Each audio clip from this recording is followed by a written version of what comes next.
I don't think most of you realize that you do not have time. Everything is time. Time can be converted into anything. We all know time can be converted into money. People say often, time is money. This is true. Money is also time. You spend money to save time. Time is the enemy of the rich man, so he takes a private jet to save time. Money is the enemy of a poor man, so he waits for the bus to save money. But they're the same thing, money and time. So when I say you don't have time, this is something you need to remember because it's extremely important and you can apply it to most things. You do not have time to have a headache. Do you understand? I'm not saying you don't have a headache. I'm not saying your head doesn't hurt. But you don't have time for it to affect your life. You do not have the waking hours. You are being outcompeted and crushed by people who are more powerful and more connected than you'll possibly ever be. By people who know things you do not know. You do not have time to have a headache. It's simply not acceptable. How do you perform when you have headaches is a stupid question. The fact you've even framed it in that way shows that you don't understand the world. I'll give you another example. You don't have time to argue with your woman. Your woman started an argument today or yesterday, whatever, and you've been texting back and forth. You don't have time. You have things to do. There's unlimited work in the universe. You don't have time to have a headache or message girls or scroll Instagram. You don't have time for any of these things. Time is your lifeblood. It's all you've got. You can turn time into reputation.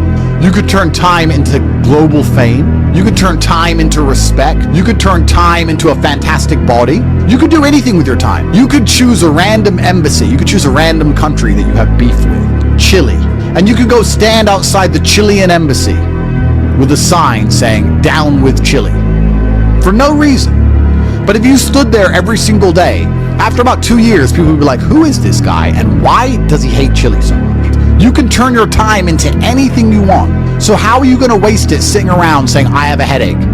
Boo boo, I have a headache. But the question is framed incorrectly.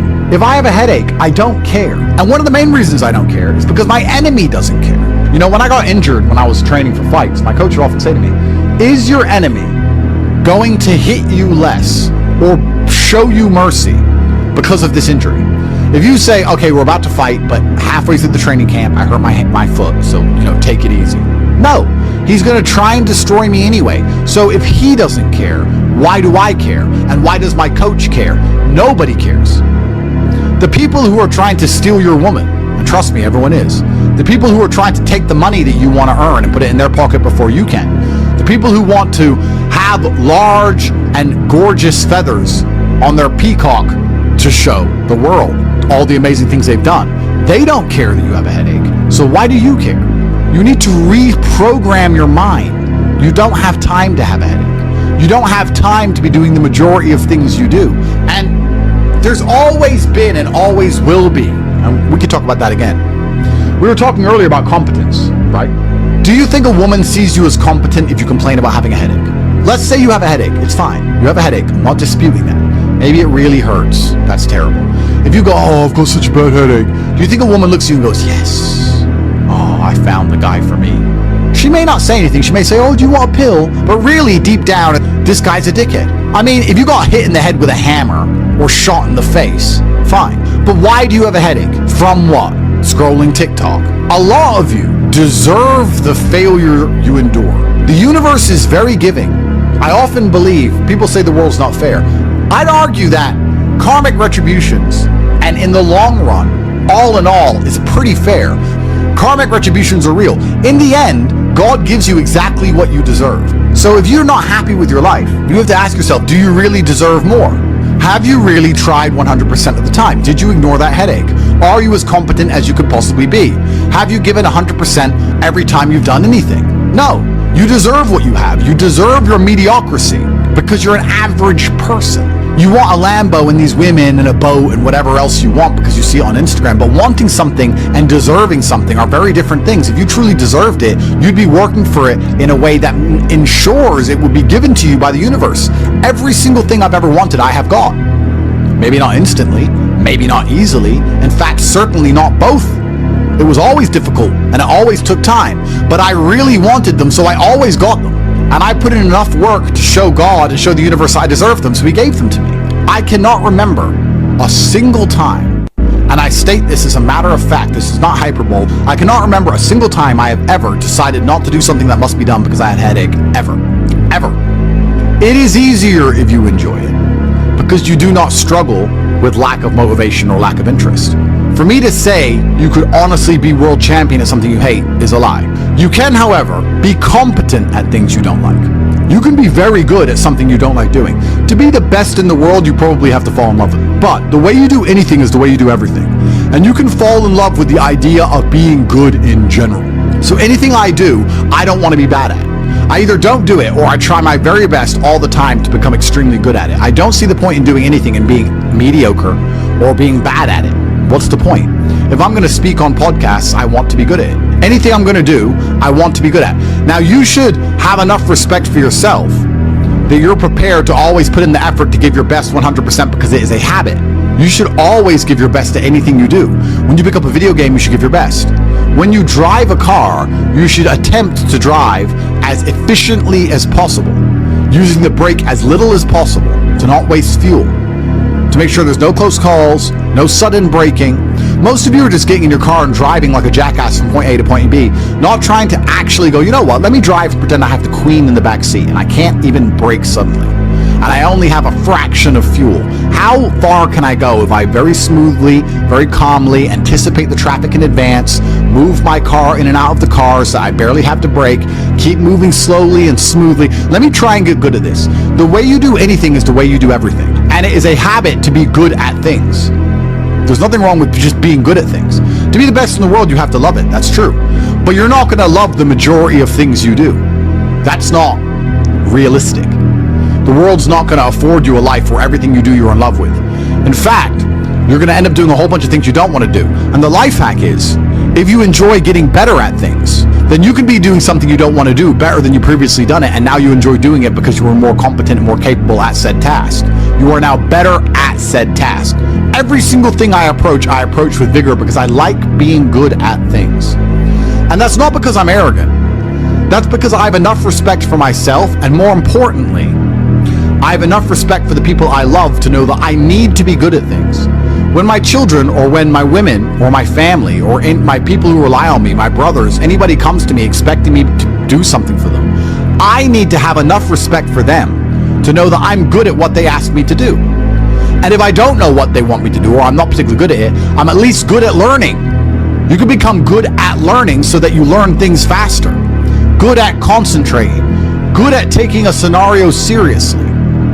These are all basic life skills to go along with bravery. That's going to put you in a competitive bracket amongst the masculine realm which exists today, because most people can't even focus. Most people can't even focus or try hard at anything. So to answer the question, can you become world champion without loving boxing? No, you can't become the best in the world. However, you can become very good at it because you can have enough discipline to ensure that you go to training, and you can make sure that you're the kind of person who, if you're going to go to training, you're going to try your best. Guys, you're going to go to training for an hour. Whether you try hard or don't try hard, you're going to spend an hour in the boxing gym. There is no reason to not try. That is a learned habit. And what you often find with people who need to be motivated into things, because they're not disciplined enough to do things and not disciplined enough to do things properly, they'll go and say, I went to boxing training, as if that's all that it's about. It's not about going to the training. It's about trying hard in the training. It's about giving it your all. It's about dedicating yourself. You're going to give an hour up anyway. There's no reason to not try. Most people go through their entire adult life without trying 100% hardly ever. Think about it. Even when you go to the gym, you don't try 100%. You try 60%, 70%. You don't try 100% at home. What do you try 100% with? Do you really try 100% with work? Are you really moving that mouse as quickly as you possibly can? No, you're not trying. So you have people who have gone through life and are going through life without even giving 100% of what they've got ever. And it's interesting because we're entering the most competitive period of human history. So you need to get very good at everything you do, all of the time. You'll learn a lot of lessons about psychology in the boxing room. Now, they're not related, technically. One's exercise, one's the psychology of people. But you'll learn in the fight ring, you'll learn that you're not tired when you're winning. You're tired when you're losing. That once you start to win, you get to find unlimited energy from the universe from somewhere, and you just continue to push forward, no matter how hard it is. Winning is easy. It's trying to turn it around when you're losing that is difficult. You take this lesson from boxing and you apply it to everything else in life. You apply it to money and say, once I start to make money, I know I will have endless motivation to keep making money. It's just hard to make money in the first place. It's hard to get over that hurdle, but once I get going, it's easy. It's a positive reinforcement loop. It's a spiral upwards into infinity. It's a tornado that takes you to the promised land. So to have that unique psychological conclusion, that unique psychological input, you had to become good at boxing. So it's very important that you're good at everything you do, all of the time. Don't do it if you're not going to try. But you don't want people to learn bad habits. But it's a bad habit to coast. It's a bad habit to spend time and waste it.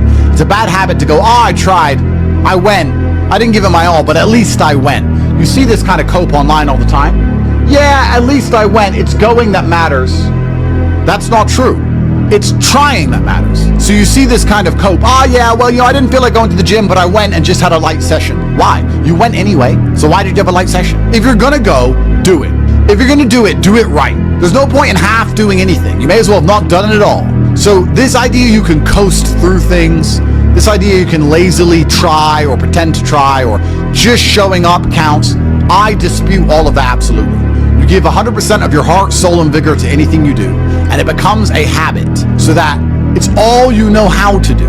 Before you know it, you're driving a car trying to do it as well as possible. And you're having a conversation trying to be as clear and compendious and concise as possible. And you're trying to make money as much as possible, as efficiently as possible. And you're trying to educate your children as well as possible. You're trying to protect your family as much as possible. You're trying to get as strong as possible. Because all you know is maximum limits. That's all you've ever done. You've never done any of this, that garbage can go out the window. So you need to get good at getting good at things. And you need to get good at trying 100% at all things, whether you like them or not. And this will give you a base level of competency in all realms, even if you're not in love with said task. Success is like being pregnant. Everyone says congratulations, but nobody knows how many times you get fucked. Absolutely. But that's the beauty of success, right? Because all the times you get fucked teach you the lessons you need to be successful in the first place. You would never be successful without getting screwed over. And also, you wouldn't be happy with your success without getting screwed over. The reason you appreciate that woman who's so good to you, who you trust with all your heart, who's loyal to you, is because that other woman cheated on you. If you had never seen a terrible, narcissistic, cheating woman, you wouldn't appreciate a good, kind-hearted one. There's no light without dark. So it's very important that you go through these bad things, one, to learn lessons, but two, to learn gratitude and appreciation for things once you have them. It's extremely important. Every time something bad happens to you, you need to say thank you to God. Thank you, God, for giving me this difficult time, for me to learn lessons, and for me to have more appreciation for my fantastic life in the future. That's how you should approach life. And especially success is exactly the same way. The lessons you'll learn failing along the way will ensure that when you get to the top, you can keep it. It's difficult to think of a scenario where being brave would be a negative mindset for you to be able to tap into, because bravery affords new options you haven't previously considered. If you're a coward, you don't have certain options on the chessboard because you simply don't have the bravery to make X moves. But if you are brave, you can analyze these moves. So you have a whole bunch of moves that most people don't have. Most people do not have the bravery to consider alternate paths. You need to be able to look at the chess moves that most people will not be prepared to make, and most people live very afraid. So bravery is an extremely important skill to hone. It's something you should practice. You should often sit and think, what would be the bravest decision I could make in this scenario? What would be the bravest one I could possibly make? And consider it. I'm not saying do it, but you should get in the mental model of considering it. Because quite often when you're a coward, brave decisions don't even cross your mind, ever. They don't even cross your psyche. They're not even something that's interesting to you. You haven't trained your mind to consider them. So you need to train your mind to consider bravery, because bravery is something that is going to universally apply throughout your life. It doesn't matter if you're rich, it doesn't matter if you're poor, it doesn't matter if you're in Thailand, it doesn't matter if you're in Peru.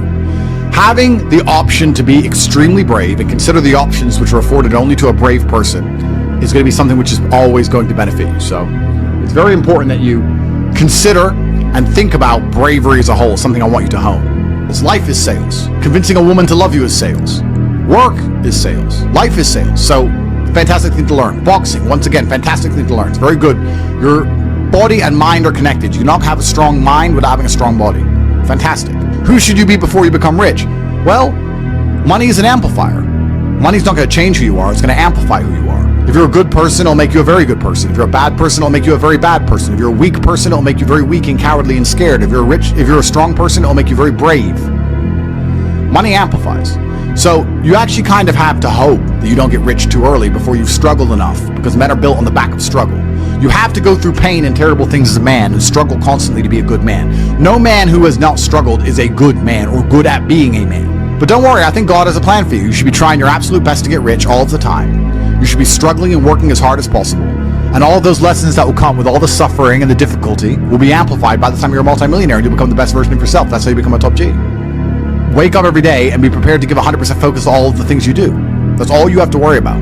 It's kind of like, if you worry about the work, the results come. The results are easy. Guys, money is easy. Money is easy. Women are easy. The life you want is easy. All you have to do is fall in love with the work. If you fall in love with the work, fall in love with being good at doing your work, getting it done, never missing a day, because the easiest way to make sure you never miss a lucky day is to try every single day. Lucky days exist, and you're never going to know if you have a lucky day or not unless you try every single day. Then you're never going to miss any lucky days, and you're going to pull it off, and you're going to realize it wasn't actually that difficult. All it took was consistency and constant effort, never being lazy and doing everything I'm supposed to do properly. When you tolerate something, you're admitting you deserve it. You're going to get exactly what you deserve in life, from women, from masculine friendship, financially, respect on the street, luck. You get the luck you deserve. If you try your very best in all things, and you pray, and you're really thankful to God, and you say thank you all the time, you start to become very lucky. Lucky things start to happen. You get the luck you deserve when you try. It's truly remarkable. When a woman looks at you and goes, he can do anything he says he's going to do, that's when you become instantly attractive. Competence is extremely important. That's the masculine world. And peacocking built this world. Don't let losers and brokies sit and say to you, oh, all our graves are the same, it doesn't matter. No, it does matter.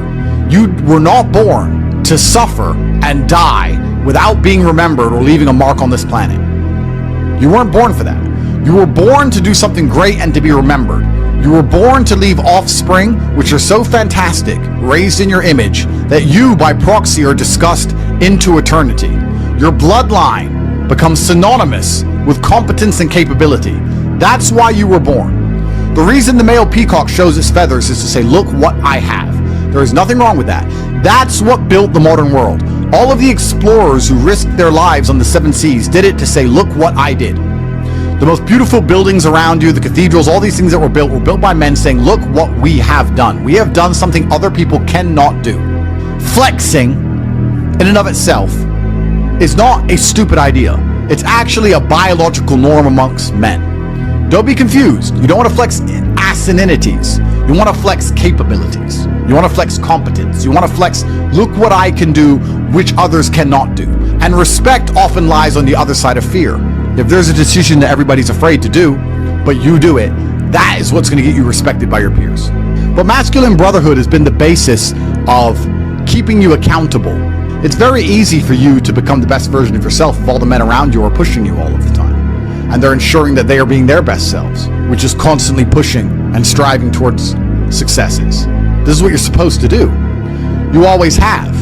This is why even boxers, although they fight alone, they train as part of a camp with other boxers. You're always pushing yourself all of the time. That's the primary objective of masculinity, is to leave your mark on the world. And it's easiest to do that if you have brothers behind you who are pushing you to be your best self. I don't know how to keep that fire going. What should I do? This is a really interesting question, actually, because it amazes me that so many people in the world still today, even though we have instant access via social media to the truly successful, believe anything they've done matters. So you've made 100 grand. You're still poor. That's nothing. That is nothing. 100 grand is nothing. It is my cigar bill for a month. It's nothing. You've changed nothing. You've achieved nothing. You need to compare yourself always and constantly to somebody who is outperforming you. You need to stop being so happy with yourself for these tiny little successes. This is what they teach inside of common pop psychology classes. Yeah, and take the small success and be happy with it and put little milestones and reward yourself for achieving the little milestone. No, that's not what you should do. The point is, the fact you could have a little tiny success and quit shows that there's something wrong with your mentality and your firmware in the first place. You don't know what success is. I don't consider myself successful. So how can you consider yourself successful enough to not work? All I do is work. I work 7 days a week, 18 hours a day, every single day, never missed a day, headache or not, ever. So I don't understand this mindset. And you see a lot of people do it, right? They'll say, oh yeah, I had a really great week and I made some money and now I'm in Costa Rica. You're never going to win that way. People often say to the extremely wealthy people, why do you work all the time? All you do is work. If I was as rich as you, I'd just go on holidays. Not understanding that the kind of person who goes on holidays when they have money is not the kind of person who becomes truly rich. The kind of people who become truly rich are the people who work every day no matter what. Which is why all of the people who are truly rich are workaholics, because it's the only way to really get there. You can get to a certain point once you're a trillionaire, you're Jeff Bezos or whatever, that you can take some days off. I'm not saying that. But the point I'm making is you need to fall in love with being happy with yourself for how hard you've dedicated yourself to a task. That needs to be more satisfying to you than relaxing. Relaxing is probably the most boring thing you can possibly say for me to do. Say, Andrew, do you want to go relax? I'd say, what do I do, stare at a wall? That sounds terrible. Nothing is worse than relaxing. I don't want to relax. I want to work. That's all I want to do is work. Because if I work and I achieve things, I feel good inside. I got something done. I feel good. I feel happy.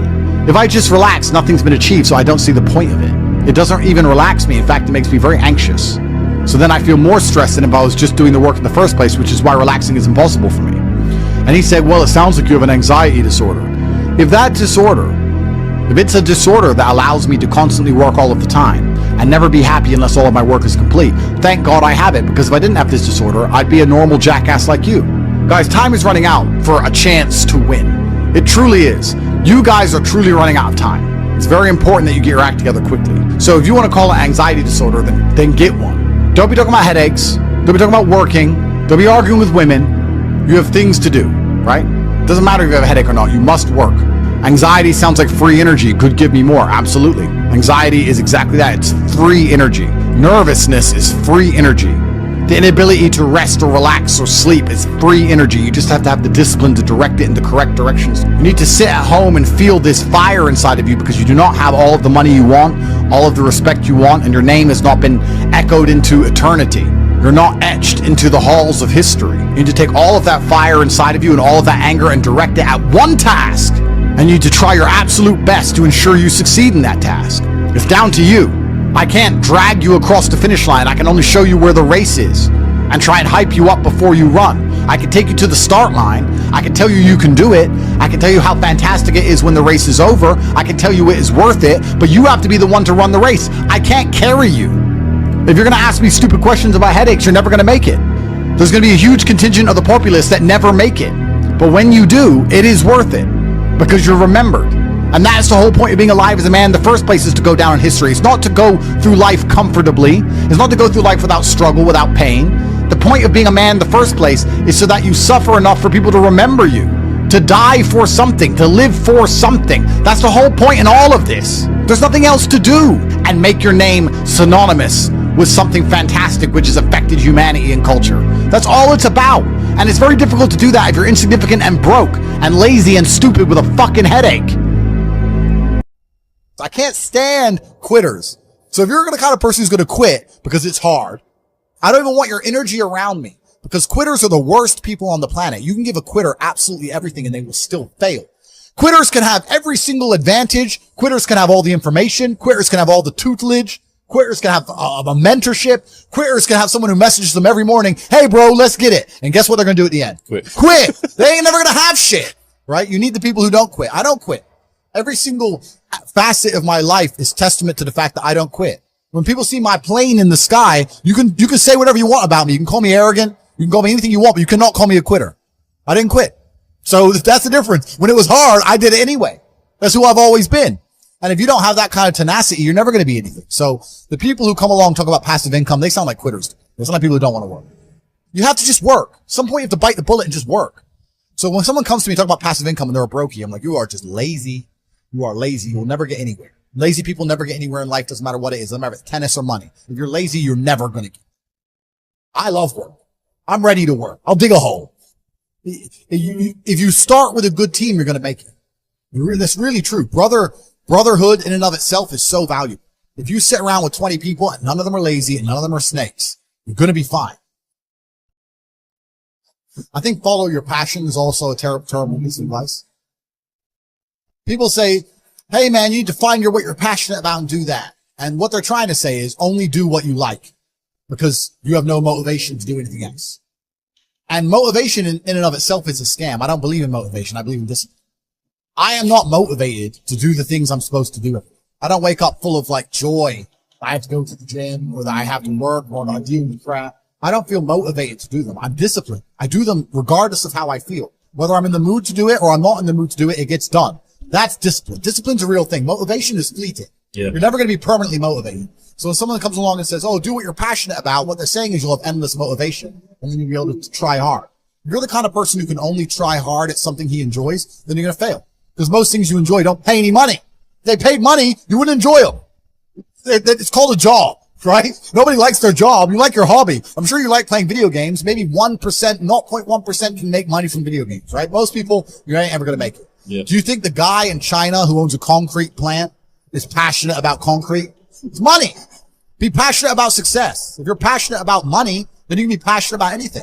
I'll be passionate about any business on earth that pays me. If you pay me $1 billion to dig that hole, I'll be very passionate about that hole. I will dig that hole with passion. I think the world is a violent place. I think there's violence all around us. I think that I view the world in a violent way.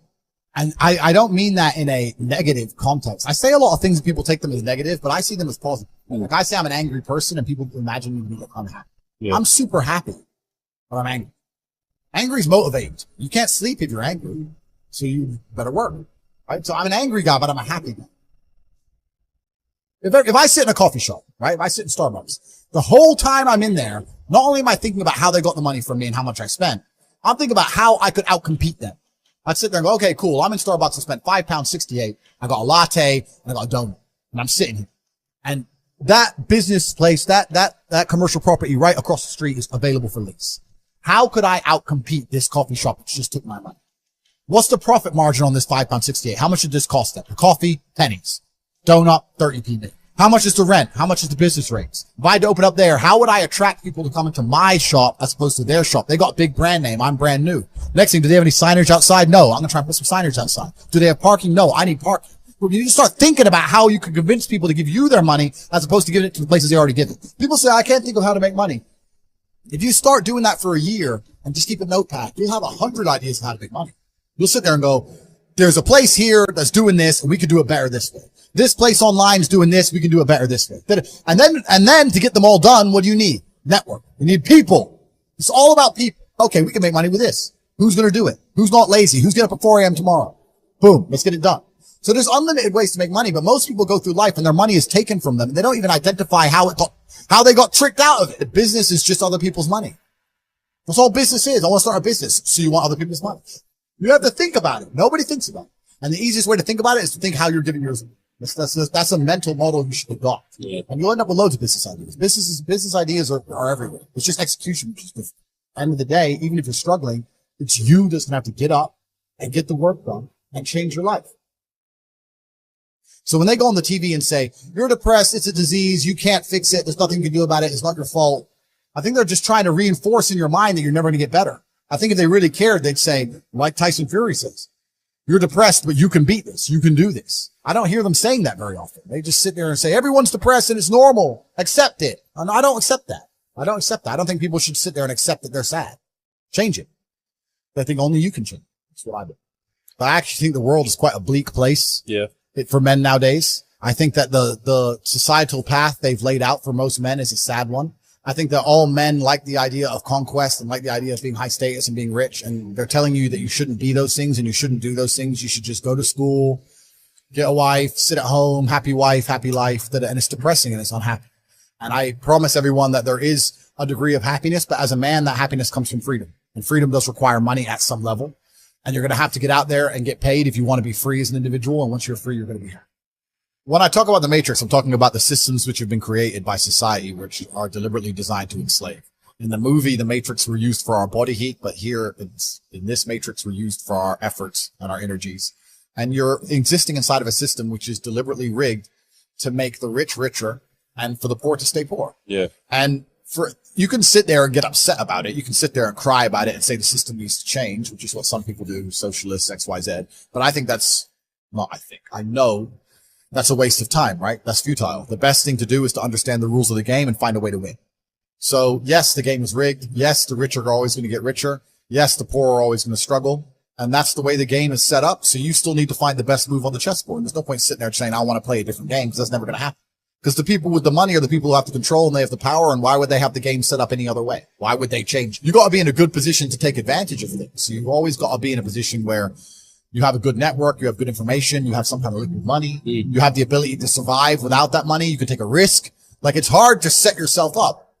They teach you things that the problem is as well, it's difficult because the way that humans work and the way that we've evolved as a species is that we don't really learn lessons unless they're learned the hard way. I believe that unless a lesson is taught the hard way, you're not going to learn it. You can have so many near misses and people won't learn their lesson. Bro, you must know a guy who goes out there, nearly crashes his car, doesn't slow his ass down till he wrecks it. Yeah. Like, this is how people are, right? So you need that pain for the lesson to sting enough to really genuinely go inside of your mind. And it's the same with everything. It's the same with driving a car or business. Truthfully, if you want to learn a lesson about business, you're going to have to suffer at some point, right? The natural state of man is a competitive state of man. Men have always been competing with each other. Even now, right now, we compete with each other. I don't buy Ferraris to drive fast. I do sometimes, but if I'm in London traffic, it's not to go quick. No. It's to show everyone else I'm richer than them. That's what it is. It's a never-ending competition. I don't wear a big diamond Patek with fucking $500,000 to tell the time. I tell the time on my phone. I do it because I'm loaded. And this is actually what's interesting about the world, because the world's changed. Men used to go to war and fight each other in physical combat, and now we don't because we're more civilized in some regards. Violence is still the bottom line of society, but we try and avoid it. Men are constantly doing combat by showing each other how we can move world with money. We're constantly in combat because of our status. 99% of what men do is for status. We want to be in good shape for status. We want the fast car for status. We want the nice house for status. We want the diamond watch. We want the hot girl. This is all for our status. Look at me. I'm the big dog. This is how we compete with each other. If you're going to be a dude who pretends that's not true, or be a dude who doesn't want to compete, your life's going to fucking suck. There's no light without dark, and there's no joy without pain. You can't have a rainbow without a little rain. Exactly. And no matter how hard you chase pleasure and happiness, there's going to be dips and troughs in between. There's going to be come downs and downtrends, and you're going to have the juxtaposition between that time you were laughing your head off and acting giddish like a child and the time that you feel depressed as such. And I think it's much better to just adopt a very disciplined, stoic mindset.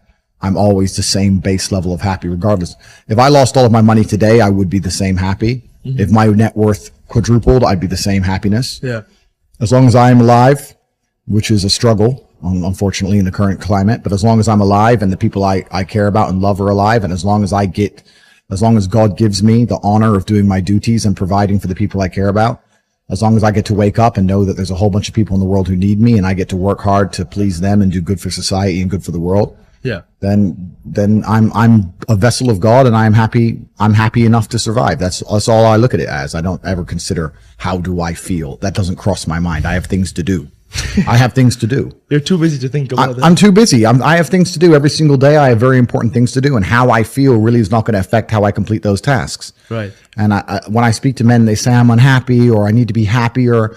I think that's absolutely the wrong frame of life. You're a man. You have duty. You have honor. You have things you should be doing regardless of how you feel. And the people who are obsessed with happiness or sadness, I just think it's the wrong paradigm to view the lens of life. I think you should get up and do what needs to be done. We talked about this started with an attack on masculinity. I think the reason there's such a large men's mental health crisis is because of the attack on masculinity. When you tell people with an innate desire to be masculine, whether it's God-given, whatever, like you said, they have innate desires. We're all born with innate desires. God has told us some things are just wrong and some things are just right. And you have an innate desire to act a certain way, and then society is telling you that if you act that way or if you have those desires in any way, you are a bad person.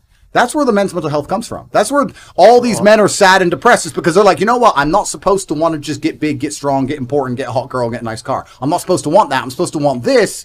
This is garbage. And they sit in this middle area. The happiest people I know are people who are unapologetic. I'm just saying, yeah, this is what I want. This is what I do. How I feel has absolutely zero bearing on how I live my life. I'll do the exact same tasks with the exact same vigor, whether I'm happy or sad. I still want to win. Think of every bad decision you've ever made and see the emotion involved. Your mind must be stronger than your feelings. The point is this. If you truly want to win, you can't only want to win when you're happy, and you can't only want to win when you're motivated, because you're competing against people like me who want to win all of the time. And unfortunately, it's player versus player. Every single girl that you want, every single dollar that you want, I also want. You're competing against men like me who will perform even when it's raining, not only when the sun is shining. And if you're going to be the kind of person who can only do it in one of those scenarios, you are going to lose. You must be prepared to perform all of the time. I have a lot of people who message me and say, oh, I struggle with motivation. And my answer is simple. Then stay a loser. If you can't find the motivation to not be a loser, then I strongly recommend you just stay a loser, stay in your lane, and stay out of my way. Yeah. I have no time for people who cannot find the motivation to fix themselves and fix their own lives. I've been the kind of person who will perform 7 days a week. Doesn't matter how I feel, doesn't matter what's happened, doesn't matter if I'm happy or sad, things must be done. And this is the mindset you need to adopt if you want to be a winner.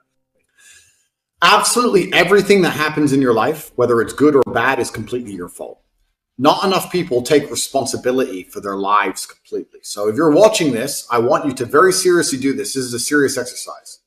Take responsibility for your life. I want you to get a pen and a paper and write down everything good in your life, everything you're grateful for and thankful for, and everything bad that's happening to you in your life. Perhaps you have a job you don't get paid enough. Perhaps somebody at your job doesn't like you and is being horrible to you and is preventing you from getting a promotion. Perhaps your girlfriend doesn't listen to you. You have a bad relationship. Everything in your life is completely your fault.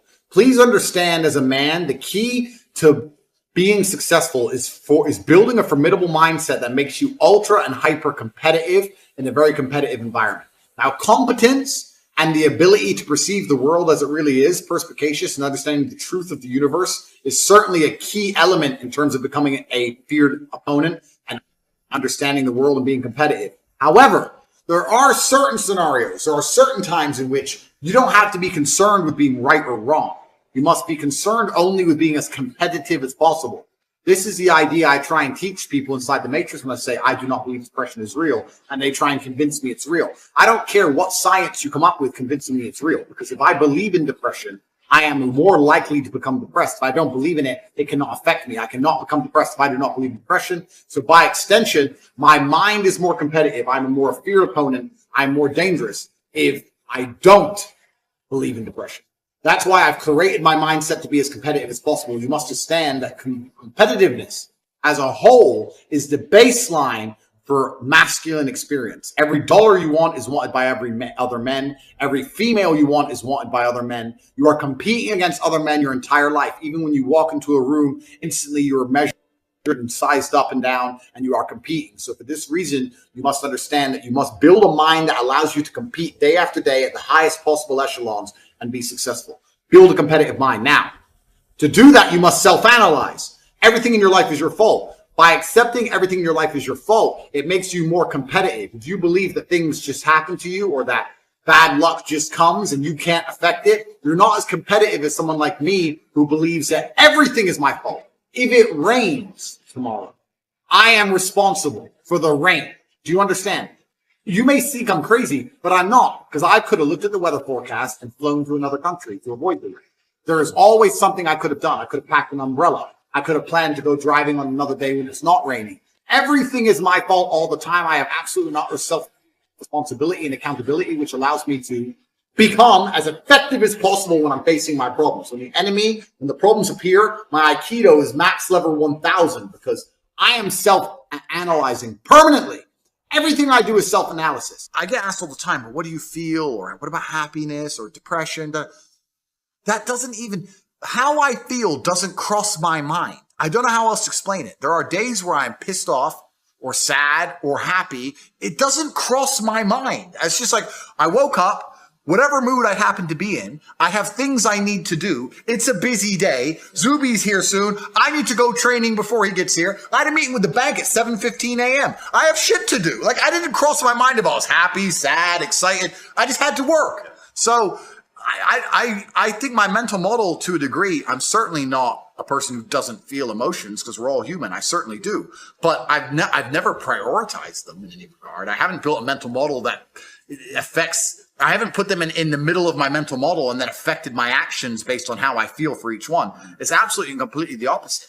I would love to do a podcast on a day where I'm particularly sad and a podcast on a day where I'm particularly happy. And I guarantee you wouldn't be able to tell the fucking difference. So that's what allows me to be competitive, right? Because if you're competitive, if you want to be the most competitive predator on the planet, you have to be able to hunt in the day and the night. You have to be able to do both. You have to be able to perform when you're happy and sad. You can't only be able to perform when you're happy. You can't only go to the gym when you're motivated. You can't only be a competent person when your life's going well, because when your life's not going well, you're no longer competent. Then you're going to lose to people like me. And it's player versus player. If you're the kind of person who can only do well when you're happy and you're competing against someone like me who can do well all the fucking time, guess what? You lose. So my mental model, the answer is most of my opinions are just based around constructing a mental model that allows me to be brutally competitive. If you look at anything that builds a man into a man, there's a degree of suffering. So many men say, I want to be the man, but they don't want to suffer. They don't want to fight. And I don't understand why, because even if you look at a superhero movie, they tell you, even in superhero movies, they make it very clear. Batman's parents died. That's why he's Batman. It's very hard to become a man and have a man who's respected and has stories and is capable when he only had a nice life and nice experiences. It's usually the things that made you the best version of you are usually the worst things that happened to you. All the bad things have to happen. There's no way to get there without the bad things. Where do you find the strength when you're in these difficult situations? I always find the strength from my last name. I'm Andrew Tate. So I just have to do it. I'm in a Romanian jail cell. I wake up, there's cockroaches in my bed. They're all over my face. What am I going to do? Cry? Am I going to go and sign a piece of paper and say I'm guilty? I'm going to sell my brother out? No, I'm going to take the cockroaches off my mouth. I'm going to do some push-ups because I'm Andrew Tate. When shit really gets hard, honor and courage and bravery and your last name is all you've ever had. Especially with men, none of them are bestowed with the things that the masculine essence needs to be a good man. You need pride, you need honor. Matrix Media, they say, why did you get so big? Because I'm telling the truth. I'm telling the truth, which every man knows is intrinsically true in his heart, because God has instilled him with a basic degree of morality of right and wrong. I'm saying things to a 17-year-old boy and he's going, he makes sense. I get it. Everything I was told so far just didn't quite click, but this does. And that's what they're so scared of. I was talking about this the other day. I was talking about how I have a pet peeve, and one of my pet peeves is painkillers. And I was being typical me, and I was going over the top. And I was discussing with this guy. This guy said, have you got any aspirin? I said, there's no aspirin in my house. And he said, why? I said, brother, you are not facing 1% of the life difficulties I am facing. Think about it. No government's trying to lock you up. The Matrix isn't after you. They're not trying to frame you. Nobody wants you dead. When God finally gives you a tiny headache, to give you something to show you're half a man, a little bit of resilience, you pussy out and take an aspirin. Can't you just have a headache? Just have a headache. And not only just have a headache and don't mention it, because I don't care. So don't even talk about it. Nobody needs to know. What do you want? Do you want therapy? You want sympathy? Nobody cares you have a headache. Shut up. Like nearly any problem on earth, whether it's men's mental health, whether it's women's mental health, no matter what it is, whether it's crime, no matter what it is, how do you fix the problem? By building men of caliber, by building men of capability and status and honor and dignity, and by building men of ability to be good standing citizens who are respected by their peers. All of it comes back to improving men. All of it. Every single problem you can possibly name, it comes back to building strong men of capability who are respected. That's all. It's the baseline of humanity. Men always has been the baseline of humanity.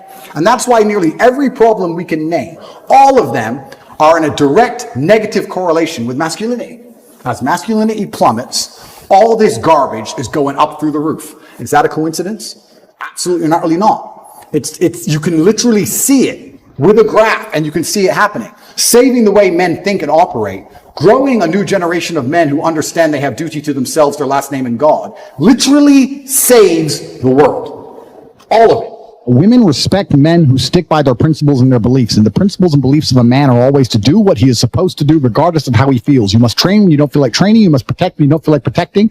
You must be a good man. And when you're actually a truly good man and a high value man, this is something I absolutely realized in jail. I have no problem suffering if the people I love are not suffering. My children are taken care of. The women I love are taken care of. My mother is taken care of. Everybody around me is fine. Even if they've removed me from my life and locked me in a jail cell, everybody I love is taken care of and is protected and is living good. I must suffer because I am a man. I am the head of my empire. I'm the head of the clan. Of course, I will suffer, but the people I love are not suffering. This is what God has bestowed upon important men since the beginning of time. Not just important men. All men. The men in the Titanic as the boat was going down, about to be sucked into the icy cold water, some of the last thoughts in those men's head, I know, was at least I saw my daughter and my wife get on that boat. Absolutely. I'm happy to plunge into this ice cold water because there they are on that boat, away from danger. Everyone we love and everyone in the world who we care about was taken care of. And I said, Andrew, would you rather us both be at liberty, but someone else in our life suffer? Mum suffer? Our kids suffer? The mothers of our children suffer? No. I'm glad it was me. I'm glad I was the one who was suffering and everyone else was okay, because that's what being a man means. When you're a man, absolutely, you're right. It is our job to suffer so the people around us do not suffer.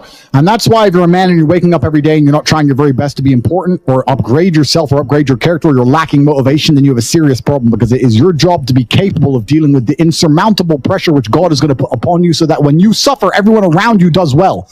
Our lives are set up that even if they throw us in a dungeon today, everybody we love will be okay forever.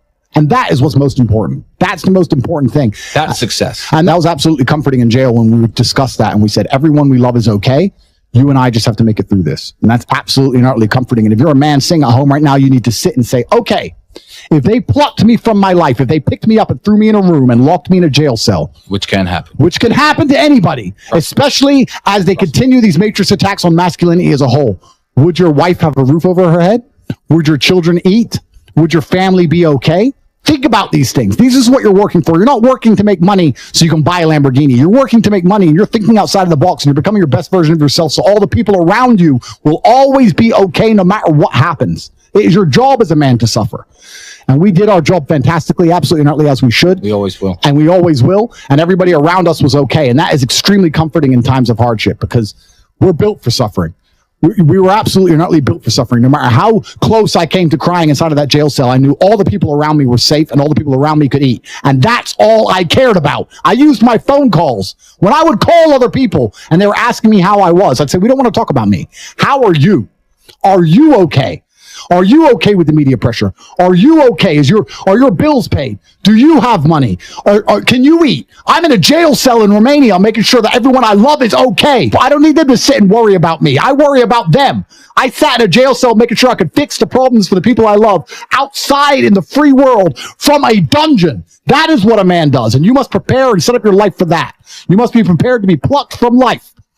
And understand that everybody around you who once relied on you will still be relying on you, even when you sit in that jail cell. It's still up to you. You are still the man of the household. You are still the top G of your life. Only you. And if you don't pay the bills, who's going to do it? Your wife's just going to what? Go get a job, get like 5 jobs and raise your kids? How's she going to do that?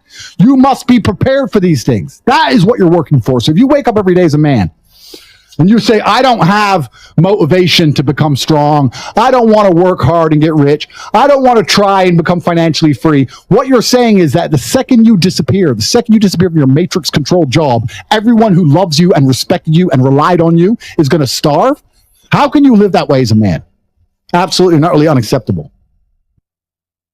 Believer in the struggles men have in their minds, and I've always spoke about it, and I've suffered with them myself. And this is one of the things when I say like depression isn't real, people say, oh, you don't understand. Let me counter that argument by saying I understand very well. Me convincing myself and me deciding that depression isn't real is how I prevent myself from ever feeling depressed. And I've only constructed that mental model because I've been in situations in my life where I felt depressed. I'm not saying depression isn't real because I've never felt depressed. I'm saying depression isn't real because I've been very depressed. That people don't understand where my mindset comes from. I understand struggle and mental health and all these things. And yeah, jail was another chance to certainly touch on them, because in jail, in real life, when you have my kind of resource, you can distract yourself very easily. If you're sitting around and feel a bit mopey, if I'm sitting here and I'm a bit like, I can literally make a phone call and in 45 minutes be in the air on my way to anywhere on the planet with whoever I want to do anything I want. So you can distract yourself. I'm not saying it fixes all mental health, but it distracts you. Whereas in jail, you are stuck alone with your thoughts. And it was certainly a test of my mental resolve. And I would say that I passed. I did well. There was never a day where I broke down. There was never a day where I couldn't handle it. There was never a day where I was, I wasn't polite to the staff. I was very nice to everybody. There was never a day I couldn't hack it. It was certainly a test. And also, Tristan said this. I don't want to take his words, but he's true.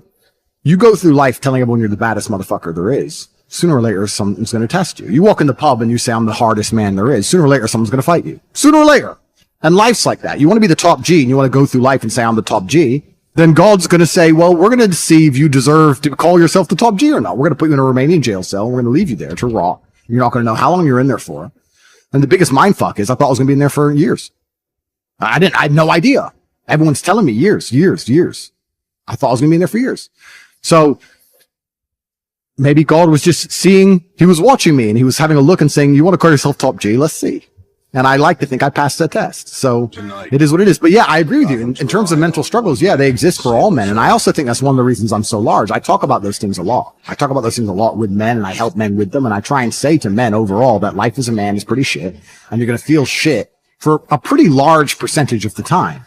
But you're only going to ever escape that if you just perform regardless. You have to perform when you feel bad. As a man, you can't say, I will perform when I feel good. It doesn't work that way because our heads are too complicated and life's too complicated. There's too much on our shoulders and we have too much stress and too much pressure. Our heads are fucked. You have to be the kind of person who says, I perform regardless. I didn't miss a single day's training. I didn't miss a please. I didn't miss a thank you. I'm not saying I was happy. I'm saying I did exactly what I was supposed to do. The worst thing about prison, I think for everybody else, because there's a lot of men in there who were crying, a lot of men who were having mental breakdowns. I think it is the problem I didn't have, which is knowing that if you're a normal man, you go to jail and they just pick you up and you go to jail. Who pays the rent? Who's feeding your kids? Who's your wife sleeping? Like life gets hard for all the external things you could no longer control, things that were your responsibility. I was lucky I didn't have those problems. And when I spoke to people, most people's issues were things that were happening on the outside. And I felt really good knowing that my life is set up in a way where even if I'm plucked from it, it operates. And I set that up because I thought they were going to kill me. Even to this day, if they shoot me right now, everyone around, everything would be okay. I don't have to exist for my life to. So that was fantastic about jail. The worst thing about jail, I mean, the cockroaches started off really bad, but after a few days, it's amazing how quickly you get used to cockroaches just in your bed. You're just like, just kick them out of the way. That was kind of bad. But, not knowing when I'm going to get out, that was bad. Having my name slandered all around the world, that was bad. Not knowing how people are reacting to it. Like my first month in jail, I didn't know if people believed this garbage or not. I had no access to the internet. I didn't see anything. There was a lot about it that was hard. But I have to believe it's going to make me a better person. Why else did I go? What did I go for? To waste 3 months? To stare at a wall for 3 months? Is that why I went to jail? No, I must have gone to jail to become a better person. I must have learned something. I have to self-analyze and find the lessons and pick it out. And I think a lot of people don't do that with all the bad situations in their life. Regardless of whether you went to jail or a woman left you or your business failed, whatever it is, you need to analyze the entire situation and say, okay, what can I learn? There's a big pile of shit here, but there must be a little bit of gold inside. So I've just tried to look at it as a massive learning experience, and perhaps that's a coping mechanism, but I've found a lot of lessons which I'm implementing. And there's a very strong chance they're going to put me back. Not because I'm guilty, because I haven't done anything wrong, but because I'm currently in the middle of a judicial system. I'm in the judicial system of a country. I don't truly understand the language. I don't understand the judicial system. I don't understand the charges against me. I don't understand how any of this can be legal. I don't understand where it's come from. I don't understand the evidence they believe they have. And here I am stuck in this process, and who knows how it's going to end. Because you need to understand that half of the people on this planet, 50% of all people alive, are females. So that woman you think is so special, that one you really want, she's so special, she ain't special, bro. She ain't special. Get that shit out your head straight away. Because the more special you think she is, the more you're going to fuck up when you're talking to her. She ain't special. She takes a shit in the morning like everyone else. She's a fucking human organism. Who cares? There's girls prettier than her around. Maybe you ain't got their phone numbers, but they exist. So you got to go out and get them. So don't be trying too hard. Now, the reason I get away with such little work is because I put such a high price tag on myself. I am a 4-time kickboxing world champion multimillionaire. So even any female, no matter how beautiful, knows I'm never going to be the guy hitting her up constantly. I'm not going to be the guy she can call and I'll always answer. I'm not going to be the dude who will give her lifts to work. She knows I got shit going on. Remember what I was saying earlier to you about how I've never struggled with females because I never focused on the females. These other game books and Roosh and all these idiots, Well, this is the woman, get the woman, get the woman. Forget the bitch. Forget her. Forget all the chicks. Worry about yourself. Get yourself straight. And when your own shit's straight, got yourself together, females are an added bonus. It's much easier to focus on yourself and get yourself high level and then start getting females than it is to forget about yourself. Spend all your time day game running around the mall, doing 1,000 approaches, trying to pick up a real fucking slut who will bang anyone and getting laid. Fuck that garbage. All the game you've read before is bullshit. It's absolute bullshit, and you're going to see why it's bullshit in one of the upcoming videos about how to keep hot girls, especially. You're going to see why it's bullshit. But it's bullshit, because if you go up to 1,000 girls, you get 5 phone numbers and one might fuck you. Yeah, I'm sure that's absolutely true, but so? You're going to spend your life, instead of becoming rich, instead of becoming strong, instead of becoming smart, you're just going to fucking run around a mall, approaching girls, day game? Bullshit, it's garbage, for children. All that shit is for children. I focused on myself. And that's how I've managed to attain the highest quality females. And also not attain, retain, which is another thing we're going to do in a separate video, because retaining females is completely different to obtaining females. So we're talking about the factors that you cannot control in terms of females. We talked about the timing, how some stores are closed.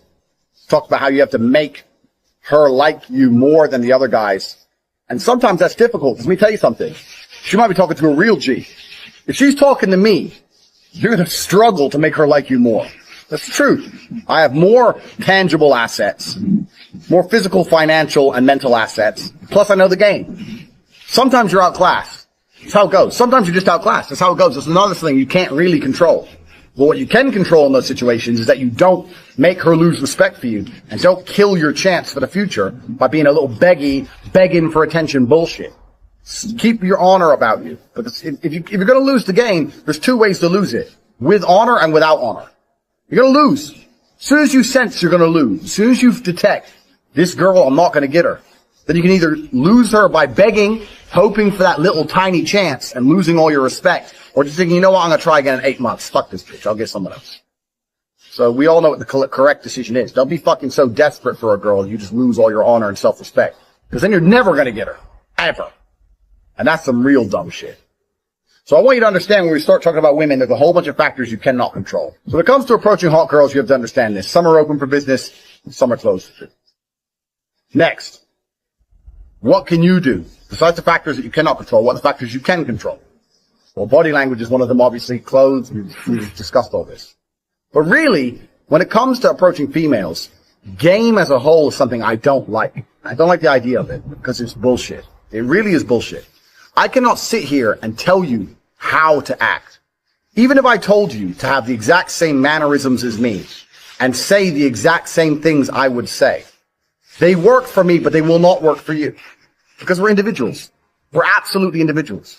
For the same reason when you learn to fight, you learn the basics of it. But if I were to say, mimic my movements millimeter for millimeter, I won't get hit and you will get hit because we're different bodies. It's just we're different people. So I can't sit here and say, do this, do this, do this. Anyone who tries to tell you that, what they're doing is they're trying to oversimplify an extremely complicated situation in an attempt to get paid. Because every single female you approach is going to be different. Every single scenario you're in is going to be different. Every restaurant you sit in is going to be different. You're different to me. The mood she's in is going to be different. The weather is going to be fucking different. Maybe it's raining. Maybe it's sunny. Everything has a small part to play. So for me to sit here and say, if you do this, and then you do this, and then you do this, you're going to get laid, is the kind of bullshit people package up, trying to make it a complicated situation seem simple to get money. Getting laid is not simple. The only thing you can do if you want to retain, especially in a future video, retain as well as obtain hot women, is be yourself. You cannot project and act for any considerable period of time. That's not possible. The only way you can be anything for a considerable period of time is to be yourself. So maybe you're a shit person. Yeah, fine, maybe. But you have to absolutely and utterly be yourself. Now, there are some things which are ironclad beneficial when it comes to getting females. You can be yourself and be a confident version of yourself as opposed to a meek version of yourself. Confidence is always attractive because men were built to lead. Like we said earlier, men were built for combat. So confidence is something you need. Everyone already knows this shit. And confidence doesn't have to be sitting there and bragging. Confidence is little things. When you pick the girl up, where are we going? I know where we're going. Not where do you want to go? She doesn't want to hear that shit. She doesn't want to make decisions. Females don't want to think. They want to be led down a rabbit hole of entertainment. They want to be entertained. They don't want to think. They don't want to sit there and have to think about it. They'll say, yeah, we're going here. Even if you get there and it's shit, because I don't like it here, so yeah, well, I do. Stick to your fucking guns. So confidence is obviously the first thing, but you know that shit already. Just be confident about who you are and what you say. Doesn't mean you have to be an asshole. You have to not be an asshole. In fact, a lot of people confuse the two. A lot of people go, girls like assholes. No, girls like confidence. But nowadays, only assholes have confidence. If you're the rare, select guy who's not an asshole and also supremely confident, you're definitely gonna fuck. You haven't gotta be an asshole. It's the confidence they're attracted to, not the asshole qualities. So yeah, you absolutely have to be yourself. You have to be a confident version of yourself. But we've already talked about this in lesson 1. Believe you can do anything. You're about to go on a date with Megan Fox. Are you intimidated? No. Because you're the fucking man. And you're gonna fuck her same night after taking her to the worst restaurant in town. Because you can do anything. Because you're a fucking G. That's how I think. I don't even brush my hair. I don't even shave. I rock up in fucking clothes and wear them for 2 days. I don't give a fuck. Turn up. Hi. Start talking shit. Before you know it, she's naked. Because I know my skills. I know I'm the G. You know you're the G. You ain't got nothing to worry about. You can be yourself and you can be a completely different person to me, personality-wise, and still be a G. You can say completely different things and still be successful. You can have different mannerisms and different techniques or whatever bullshit and still be successful if you've implemented the first lessons correctly.